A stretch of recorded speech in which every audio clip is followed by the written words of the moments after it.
네, 안녕하세요. 채널 615의 황선입니다. 총선이 끝났습니다. 예, 총선 많은 기대와 그 부푼 희망을 안고 올해 4월달 총선을 기다렸는데 아마 기대에 못 미쳤죠? 대선까지 긴장 풀지 말고 더 열심히 달려라 이런 뜻인 것 같아서 그렇습니다. 그래서 대선까지 앞으로 할 일이 아주 많이 있는 것 같습니다. 총선의 그 작은 승리를 가지고 오만하게 굴고 국민을 또 무시하면 어떤 변고를 당하게 될지 우리 국민들이 똑똑히 보여줄 수 있도록 앞으로 더 정신 반짝 차리고 갔으면 좋겠습니다. 채널 615도 함께 하겠습니다. 오늘 채널 615 시작하겠습니다.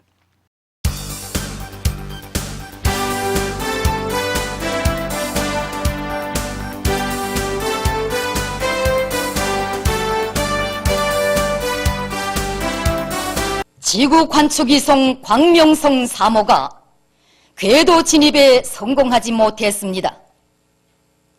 우리나라에서 첫 실용위성 광명성 3호 발사가 4월 13일 오전 7시 38분 55초 평안북도 철산군 동창리 서해 위성 발사장에서 진행됐습니다. 지구 관측위성의 궤도 진입은 성공하지 못했습니다. 과학자, 기술자, 전문가들이 현재 실패 원인을 규명하고 있습니다. 조선중앙통신에서 오늘 오전에 북에서 쏘아 올렸던 광명성 3호 실패로 지금 보도한 장면을 여러분들 보셨습니다. 자, 오전에 광명성 3호가 워낙에 이제 4월 중순경에 발표한다라고 얘기가 됐었고요. 자, 이 발사 경과 그 결과에 대해서 좀 정리를 할 필요가 있을 것 같아요.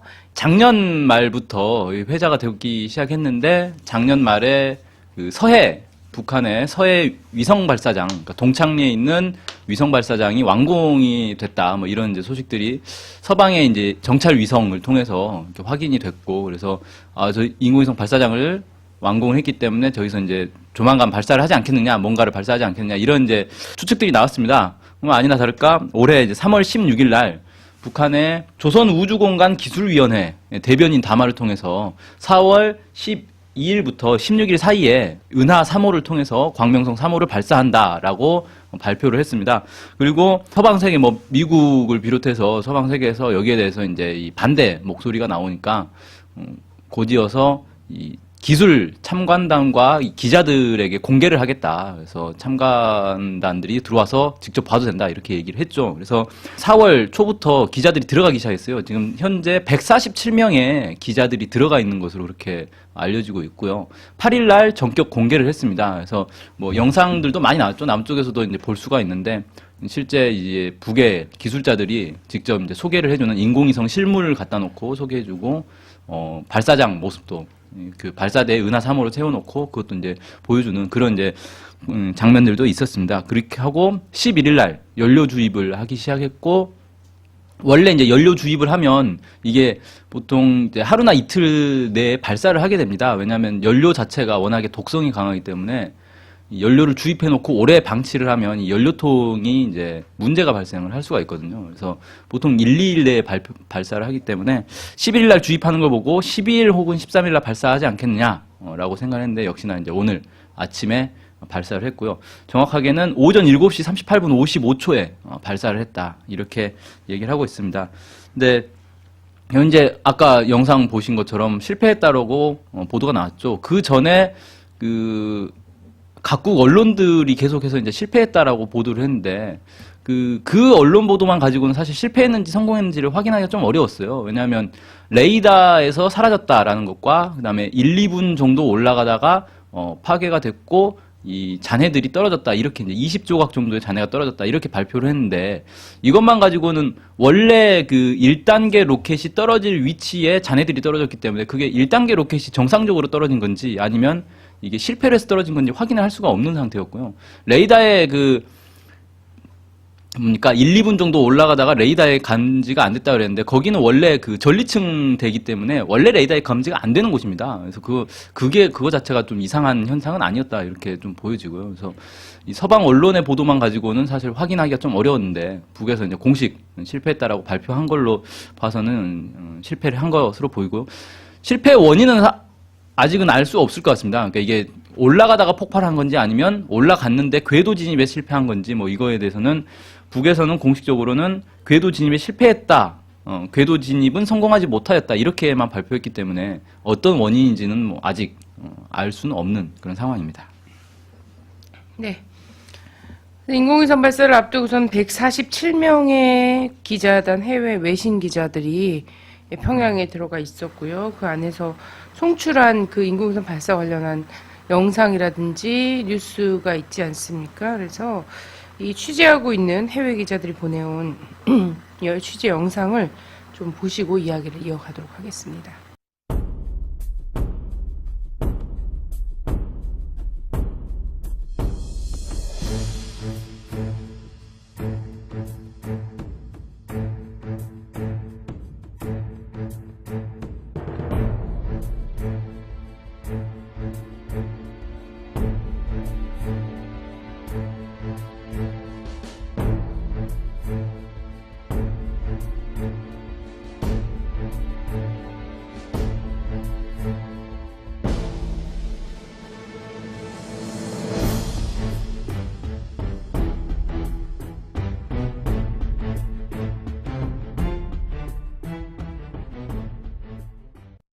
우리 위성 관제 종합기구는 위성에 대한 발사와 관측 그런 조정 임무뿐 아니라 이렇게 위성 관제 전반에 필요한 컴퓨터 망측의 통일체계가 충분히 갖춰져 있고 위성 추적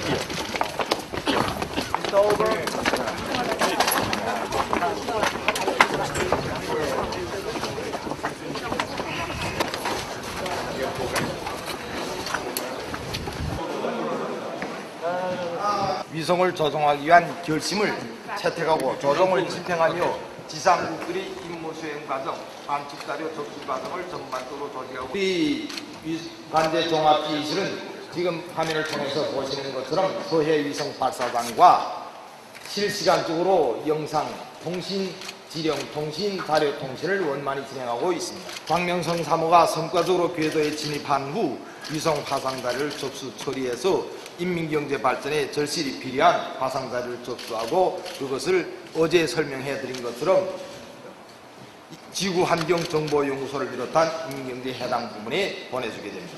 우리가 당당한 유엔 성공국으로서 전원 높은 자국 국가로서 평화적 위성을 발사하는 것도 역시 탄도미사일 발사라고 우겨대는 이러한 비정상적인 사태가 수십 년째 벌어지고 있습니다. 거창한 30m나 되는 탄도로켓을 대륙간 탄도로켓도 발사하겠다고 며칠 동안 연료를 여면서 이렇게 준비하는 나라가 과연 어디에 있겠습니까? When do you expect to receive the first radio signals from the satellite once it is in space? 우리가 위성 궤도 진입 상태를 진입점까지 정확히 관측해서 위성의 궤도를 결정하고 그 다음에 전문가 선생들도 아는 것처럼 우리나라 경내에 통과하지 않습니다. 10시간 반 이후에 우리나라 11시간 이쯤에 반나절 12시간 지나서 우리나라 경내에 다시 들어올 것으로 이렇게 전망하고 있습니다. 지금 김영선과 진정성을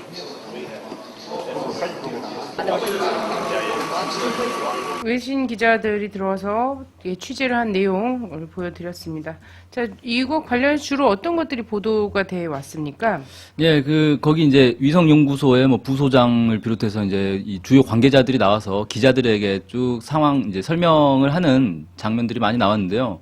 일단 그 세 가지를 관람을 한 것으로 보입니다. 첫째는 이 발사장, 그리고 발사장에 세워져 있는 이 은하 3호를 이제 관람을 했고요. 또 하나는 그 인공위성 광명성 3호의 실물 모습. 그래서 기자들이 그 질문을 했어요. 이게 모형이냐 실물이냐라고 했더니 이걸 실제로 싣고 발사를 할 것이다. 이렇게 이제 얘기를 했고요. 그다음 또 한 가지는 그 인공위성 센터라 그러죠. 우주 센터라 그러죠. 실제 이제 그 조종하는 곳에서 거기서 이제 어떻게 날아가고 있고 이렇게 통제하는 그런 곳을 실제로 봤는데 이 세 가지는 사실 이 세 가지를 기자들에게 공개한 건 상당히 이례적이거든요. 전 세계 어떤 나라도 이걸 이렇게 가까이서 공개를 한 경우는 없어요. 특히 이제 인공위성 같은 경우는 좀 이 근거리에서 이 공개를 하는 경우도 있긴 있는데 발사장 같은 경우는 아예 뭐 근처에 갈 수 없습니다. 그래서 대부분 이 발사하는 영상 보면요.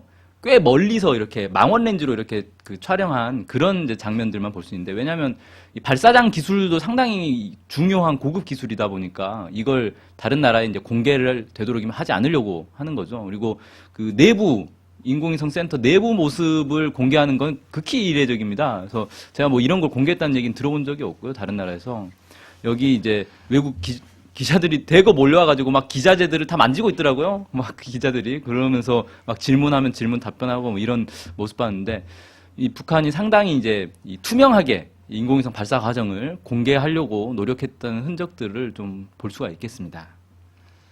네. 자, 그런 노력들을 해왔습니다.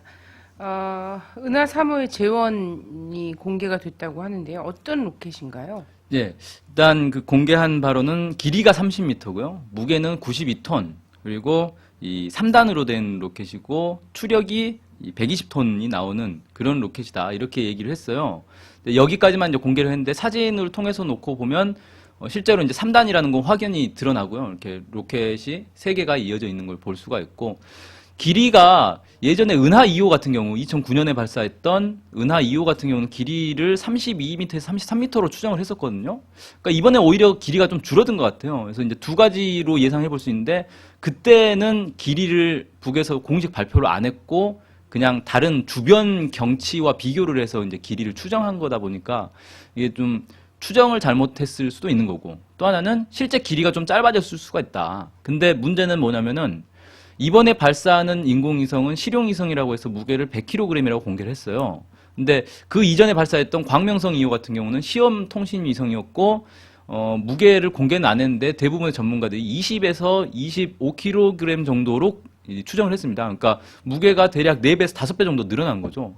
그러니까 이 탑재물의 무게는 4배에서 5배 정도 늘어났는데 길이는 오히려 짧아졌다는 건 그만큼 이 효율이 좋아진 것 아니냐, 뭐 이렇게 좀 예측을 해볼 수가 있겠죠. 그래서 그 일부 이제 미국의 뭡니까 뭐 북미 우주사령부 이런 데서는 대포동 2호를 발사했는데 실패했다 이런 식으로 보도를 했던데, 그러니까 이 서방 국가에서는 은하 2호, 뭐 은하 3호 이런 명칭을 안 쓰고 대포동이라는 이름을 고집을 하고 있죠. 근데 원래 이제 대포동이라는 이름은 맨 처음 광명성 1호 쐈을 때 그때가 98년이었죠. 1998년도에 광명성 1호를 발사할 때 발사한 곳 지명이 대포동이라는 동네였습니다. 그래서 거기 지명을 따가지고 대포동이라는 이름을 붙였는데 실제 북에서 당시 부르던 이름은 백두산 1호였어요. 그러니까 백두산 1호를 98년도에 발사한 거고 2009년에는 은하 2호를 발사한 거기 때문에 이 이름 자체가 완전히 다르지 않습니까? 백두산 1호, 2호, 3호 이렇게 간 게 아니라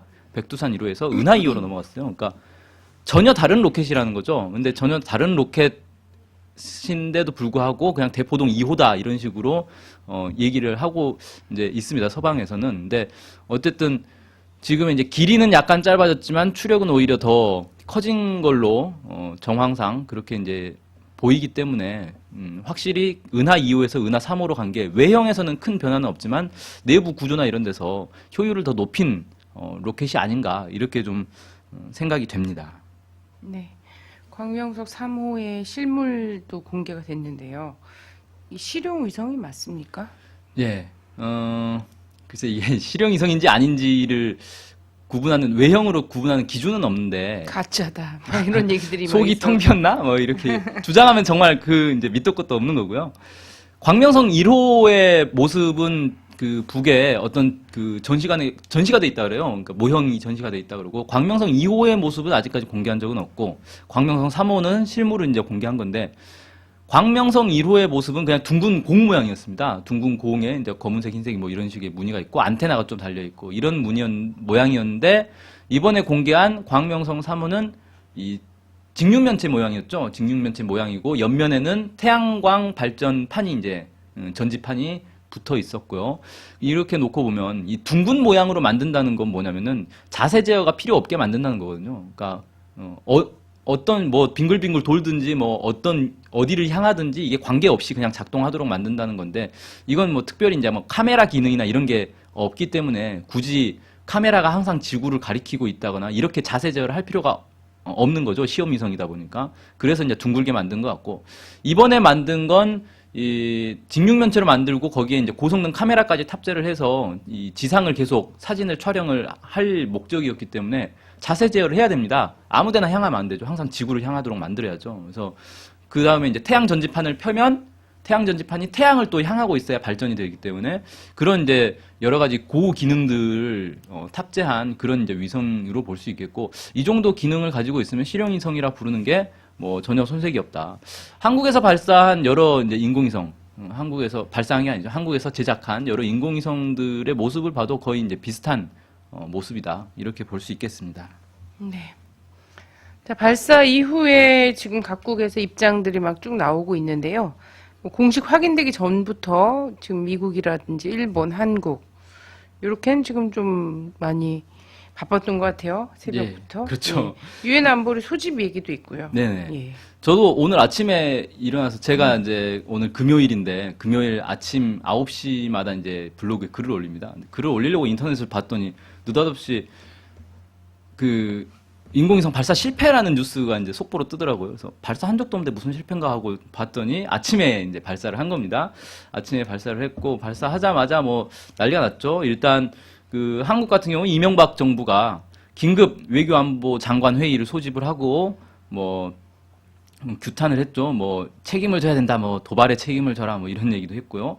해군 같은 경우는 이 북한의 로켓 잔해를 수거하겠다라고 하면서 수색 작업에 돌입을 했습니다. 이러면서 마치 이제 북한이 인공위성 발사한 것이 남쪽에 대한 어떤 군사적 도발이다, 이런 식으로 좀 몰고 가고 있는 뭐 위기 상황이 마치 발생한 것처럼 이렇게 얘기를 하고 있는데, 사실 좀 우스운 거죠. 왜냐하면 인공위성 발사 기술이 군사적으로 전용된다 하더라도 그건 대륙간 탄도 미사일이 되는 거지 뭐 남쪽을 공격하는 단거리 미사일이 아니거든요. 그래서 이게 마치 남쪽을 향한 어떤 군사적 움직임인 것처럼 해석하는 건 좀 뭐 아전인수 아닌가, 뭐 이렇게 좀 생각을 해볼 수가 있겠고요. 일본 같은 경우는 좀 논란이 됐던 게 발사 후 50분 만에 보도를 하면서 이 정찰 능력에 문제가 있는 것 아니냐, 이런 이제 얘기들이 나왔습니다. 그리고 뭐 자위대에서 요격하겠다라고 했는데 뭐 요격하는 신용도 못 낸 뭐 그런 이제 상황이 있었고요. 미국도 역시 뭐 규탄 발표를 했습니다. 뭐 그다음에 뭐 일부 그 미국의 관리, 뭐 누군지 이름은 밝히지 않았고 관리가 뭐 식량 제공을 안 하겠다 뭐 이런 얘기도 했고요. 근데 미국 같은 경우는 좀 특이한 게 있어요.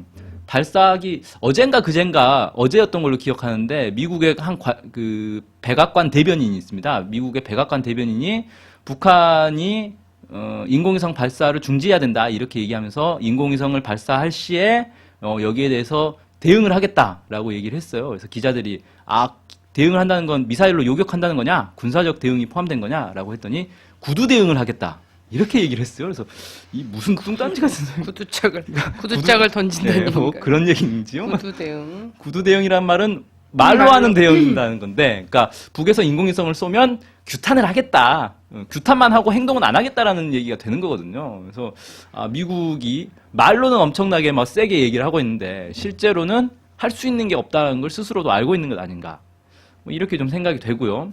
일단 유엔 안보리를 즉각 소집을 했는데, 이건 이제 2009년도에도 소집을 했기 때문에 뭐 의례적으로 소집을 하는 거고, 이게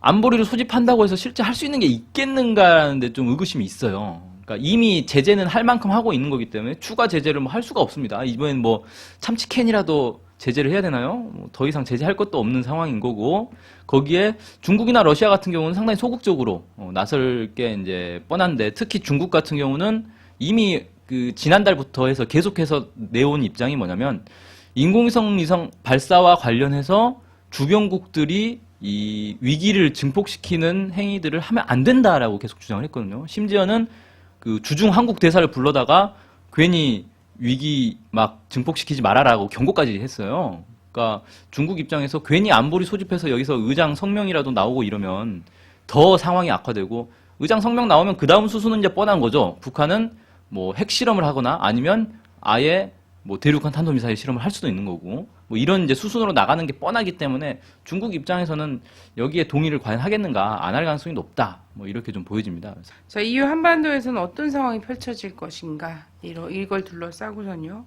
예. 그러니까 결국은 이게 이제 미국이 어떻게 대응하느냐에 따라서 좀 달라질 수가 있는데 미국이 진짜 이제 뭡니까?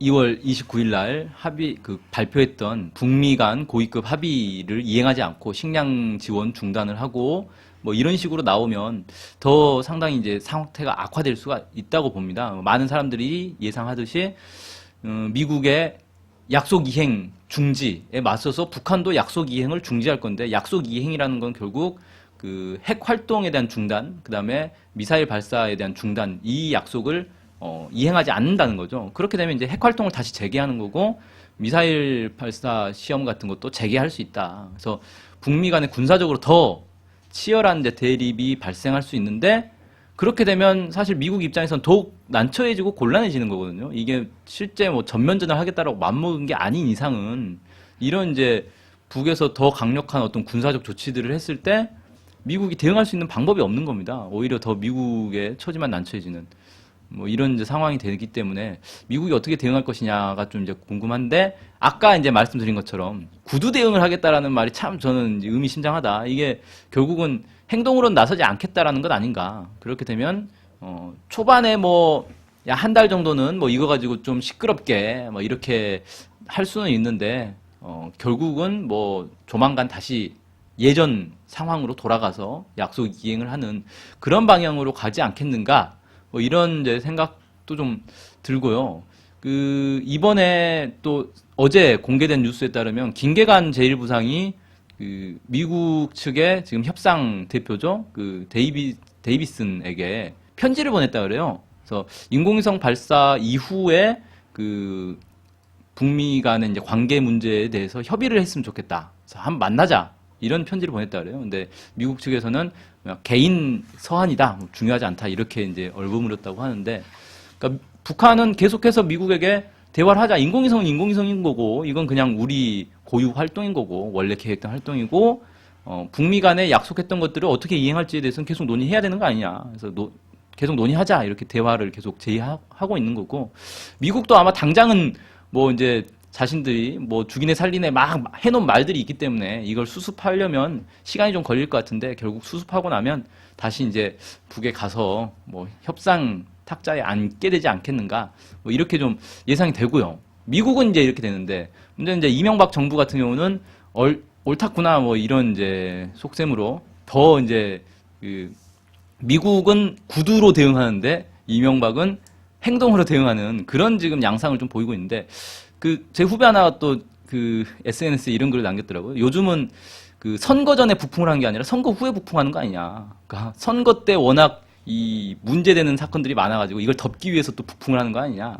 뭐 이런 얘기를 하던데 뭐 실제로 이번 총선 과정에서 뭐 강남을 같은 경우 부정선거 의혹 뭐 이런 것들도 있었고요. 뭐 여러 가지 의혹들이 있었기 때문에 이런 걸 덮기 위해서라도 뭐 더 막 마치 군사적 위기가 닥친 것처럼 떠들지 않겠는가 뭐 이런 생각을 좀 해봅니다. 성공했는가 실패했는가는 한국의 언론과 한국의 정부 여당에는 별 중요한 문제는 아닌 것 같아요. 예, 예. 뭐 실패했든 성공했든 도발이다 뭐 이렇게 주장을 하고 있기 실패했든 때문에. 성공했든 대응은 똑같았을 것 같고요. 뭐 실패했다 그러니까 좀 더 좀 뭐라 그럴까요? 잘 됐다 싶은 마음? 그런 이런 게 마음들이 좀, 좀 있는 것 같은 것은 읽힙니다. 성공한 데다 대고서는 또 성공했어도 미사일을 계속 우겼을 거 아니에요. 그렇죠. 그리고 지난번 이제 98년도나 2009년의 예는 사실상 성공했다고 외신이나 이런 데서 많이 인정을 함에도 불구하고 시험 발사에 그럼에도 불구하고 한국에서는 끝내 그거 다 실패였거든요. 계속해서. 그렇죠. 예, 시험위성 발사와 관련해서 계속 실패했다라고 얘기했던 걸로 보면은 북이 실패하고 성공했다는 거는 별로 크게 문제가 되지 않는다. 제가 참 재밌는 영상을 봤는데 YTN 있지 않습니까? YTN에 이제 과학 분야만 따로 이렇게 소개해주는 그런 란이 있어요. 그러니까 YTN 사이언스라고. 근데 거기서는 광명성 1호를 성공했다라고 보도를 하더라고요. 그래서 광명성 1호를 그냥 과학적으로 접근한 거예요. 광명성 1호가 뭐 어떤 위성인데 뭐 일을 이렇게 했고 뭐 이런다 이런 식으로 이제 보도를 했는데, 그러니까 그냥 과학 전문 채널에서는 그냥 성공했다라고 보도하고 정치인들은 실패했다라고 주장하고 뭐 그런 거다. 뭐 누구 말이 맞겠는지는 사실 뻔한 거죠. 그러면. 네. 그래서 한국의 언론 보도는 어차피 진짜 성공을 했든 실패했든 크게 문제가 되지 않는다.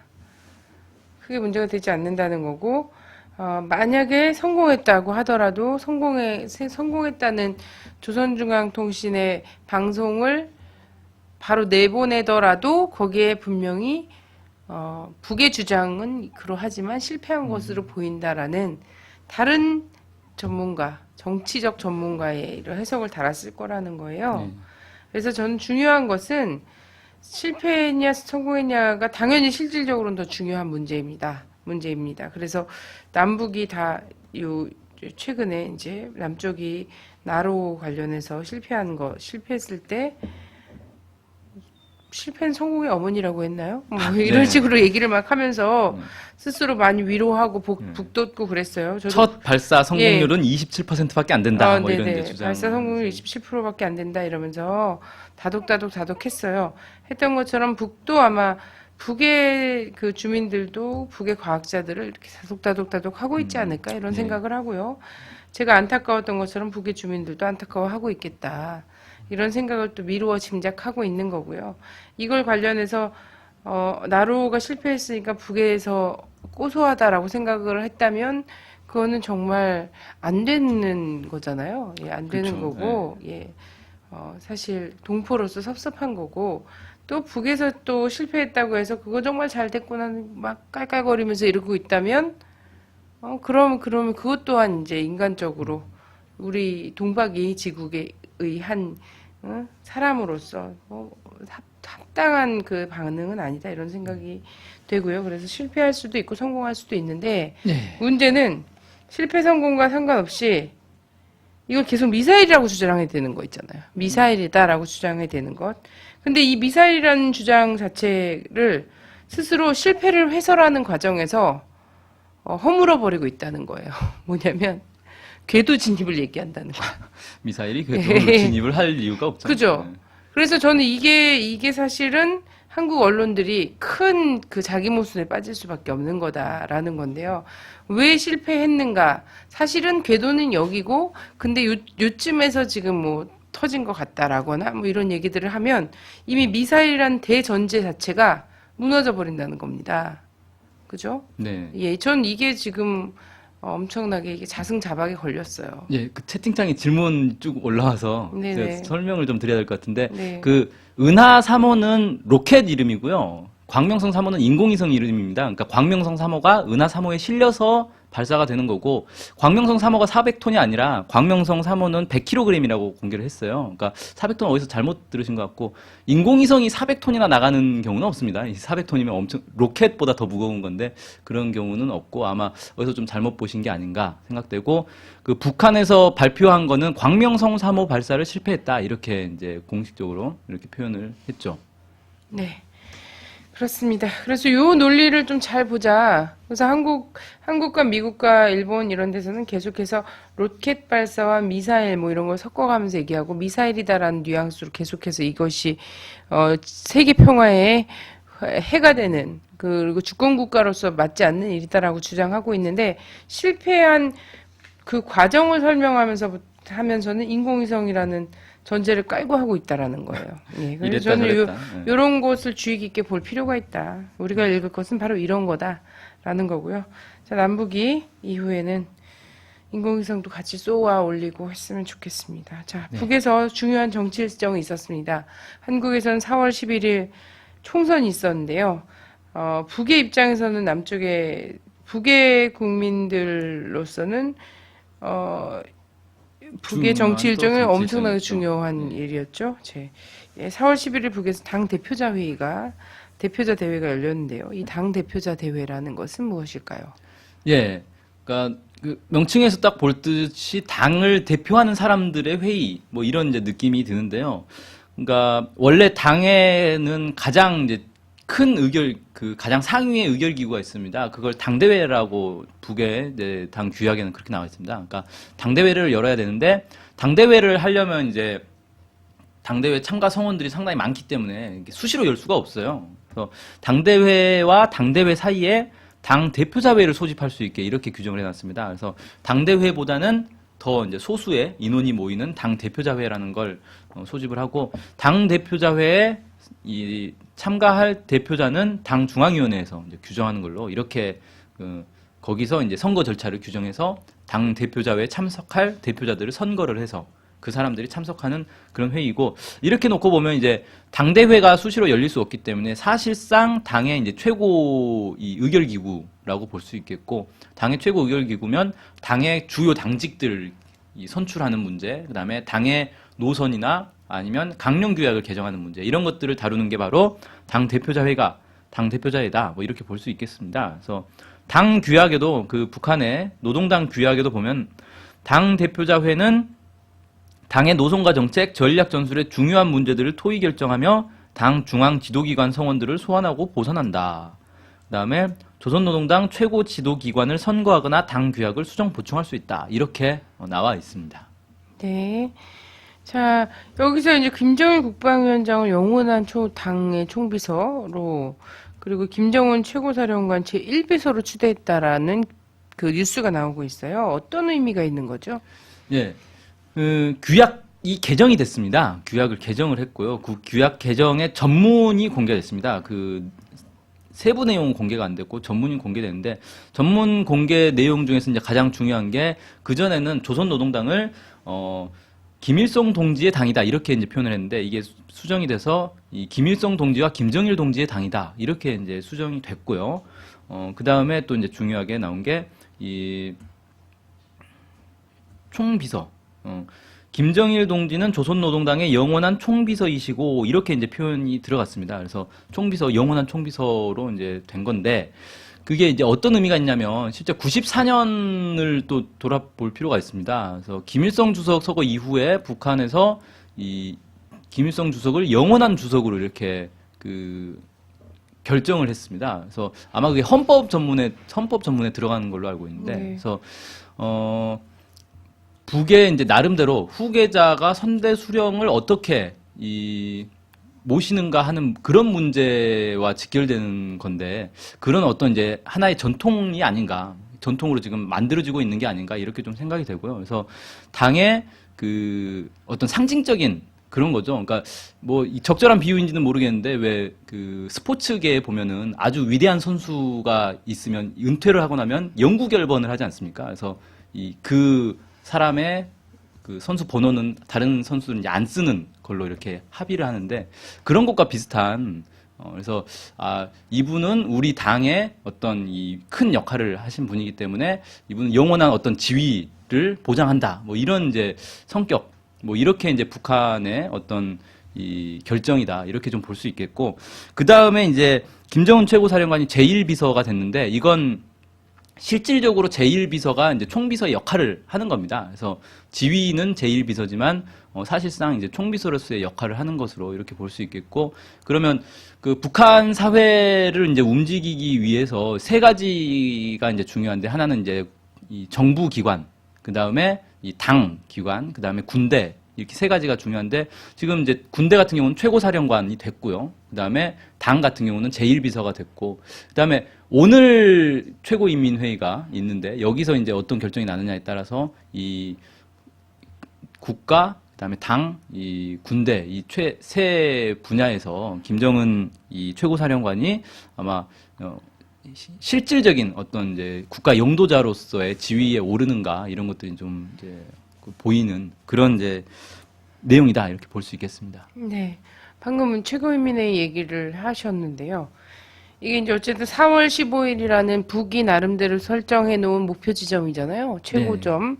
이 4월 15일을 앞두고선 계속해서 이제 좀 상승돼 가는 이런 과정인 것 같은데 최고인민회의가 오늘 있다고 했어요. 이 최고인민회의는 어떤 그 회의죠. 네. 그러니까 북의 정치 체제가 이 남쪽하고 좀 다르다 보니까 뭐 회의는 뭐가 되게 많은 것 같은데 이 뭐가 뭔지 좀 헷갈리시는 분들도 많이 있는데 그 당 대표자 회의는 당의 정당에 있는 이제 최고 기구라고 볼 수 있고 최고인민회의는 국가의 최고 기구입니다. 그래서 그 북한의 헌법을 보면 최고인민회의는 조선민주주의인민공화국의 최고 주권기관이다 이렇게 얘기를 했어요. 근데 남쪽으로 치면 국회하고 좀 비슷한데 이게 약간 성격은 다릅니다. 그러니까 이 남쪽은 삼권 분립이 돼가지고 입법부, 사법부, 행정부가 서로 동등한 권한을 갖고 서로를 견제하는 과정으로 돼 있죠. 그래서 이게 이제 근본적으로 보면 서로를 믿지 못하기 때문에 서로를 견제해야 된다. 뭐 가위바위보 하듯이 서로를 견제하는 그런 양상으로 돼 있는데 사회주의 국가에서는 그런 식으로 잘 안 하죠. 그래서 북한 같은 경우도 최고인민회의가 사실상 행정부의 기능까지 다 포괄을 하고 있어요. 그래서 이 아래 이제 그 내각 기관이라고 있고 정무원 총리가 남쪽으로 치면 이제 총리 역할을 하는데 이 사람이 최고인민회의의 직접적인 이제 관할하에 있습니다. 그래서 그런 좀 차이가 있다. 그래서 여기는 서로 이제 믿고 협력하고 지도하고 지도받는 이런 관계로 이제 돼 있는 그런 걸 이제 그 기본 어떤 구조로 이렇게 삼고 있습니다. 그래서 최고인민회의면 한국의 국회와 비슷하지만 국회보다는 훨씬 권한이 더 큰. 그래서 여기서 거의 대부분의 모든 걸 다 결정합니다. 헌법 개정 뭐 이런 것도 할 수 있고요. 입법권 뭐도 가지고 있고 그다음에 국가의 주요 정책, 그다음에 국가의 주요 그 기관 성원들도 다 결정할 수 있는 그런 이제 곳이 바로 최고인민회의다. 뭐 이렇게 얘기할 수 있겠습니다. 네, 그럼 오늘 진행되는 최고인민회의에서는 어떤 결정들이 또 내려질까요? 네, 아마 이제 주목하는 거는 김정은 최고사령관이 국방위원장으로 선출될 것이냐 이게 이제 가장 주목하는 것 같은데 저는 이제 가능성은 상당히 높다 이렇게 보고 있습니다. 왜냐하면 김정일 국방위원장 같은 경우는 다들 이제 예측하기를 그 김일성 주석 서거 이후에 주석직에 오를 것이다라고 했는데 영원한 주석으로 이렇게 김일성 주석을 그 고정시켜 놓고 본인은 이제 국방위원장 자리에 올랐습니다. 근데 나머지 이제 뭐 당의 총비서라든지 최고사령관이라든지 이런 지위는 그대로 이제 승계를 했죠. 그래서 마찬가지로 이번에도 그 영원한 총비서로 김정일 국방위원장이 이제 영원한 총비서로 이렇게 결정을 해놨기 때문에 나머지 지위들은 그대로 승계할 가능성이 높지 않은가. 그래서 국방위원장 자리를 추대될 가능성이 높다. 뭐 이렇게 좀 생각이 되고요. 이 밖에도 사실 이와 함께 또 중요한 게 올해 4월 15일을 북한이 이 강성국가의 문을 여는 그런 날로 이렇게 보고 있습니다. 그래서 이와 관련된 어떤 중요한 결정들이 있지 않겠는가. 그래서 강성국가의 문이 실제로 열렸는지에 대해서 어떤 그 여러 징표들을 통해서 확인을 하고 결정을 하고 그 이후에 또 어떤 노선을 가져갈 것인가 이런 것들을 결정하는 그런 자리가 되지 않겠나 이렇게 생각이 됩니다. 네. 자, 예, 남쪽도 북쪽도 어쨌든 바쁘게 막 정치 일정들이 마구 네, 진행이 4월이 되고 아주 있습니다. 바쁜 네. 달이었습니다. 4월 달에 또 이제 다음 주에 제가 4월 19일, 4.19쯤에 저희가 뭐 인사를 드리나요? 좀 지나선가요?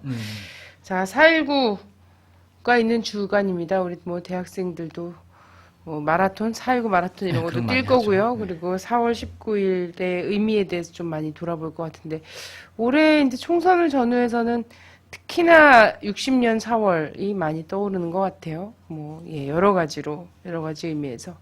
우리 국민들이 4월 19일 주간을 맞아서, 60년 4월 달에 우리 국민학생부터 정말 많은 사람들이 총을 맞아서 죽어갔어요. 그때 당시에 총 맞으면서 죽어갔던 사람들이 오늘 선거에 임하는 우리들을 보면선 어떤 생각들을 할까 이런 것도 좀 많이 고민해봤으면 좋을 것 같고요. 뭐 이런 얘기가 있더라고요. 가장 나쁜 것은 나쁜 결과를 이유로 좌절하거나 낙담하는 것이다. 그것이 가장 나쁜 것이다. 이런 얘기를 하더라고요. 희망의 거리들도 많이 던져줬다고 생각하는데 아마 우선은 당장은 절망할 수도 있을 것 같아요. 워낙에 너무 많은 기대와 이런 것들이 있어서 그런지 모르겠는데 그럴 수 있을 것 같아서 드리는 말씀입니다. 같이 또 힘을 내서요. 예, 열심히 우리의 민주주의와 그리고 우리의 자주권과 그리고 통일을 위해서 달려가도록 하겠습니다. 저 인사를 우리 문경환 동지랑 같이 드려야 될 것 같아서 예. 자, 감사하고요. 다음 주에 또 뵙겠습니다. 감사합니다. 안녕히 계세요.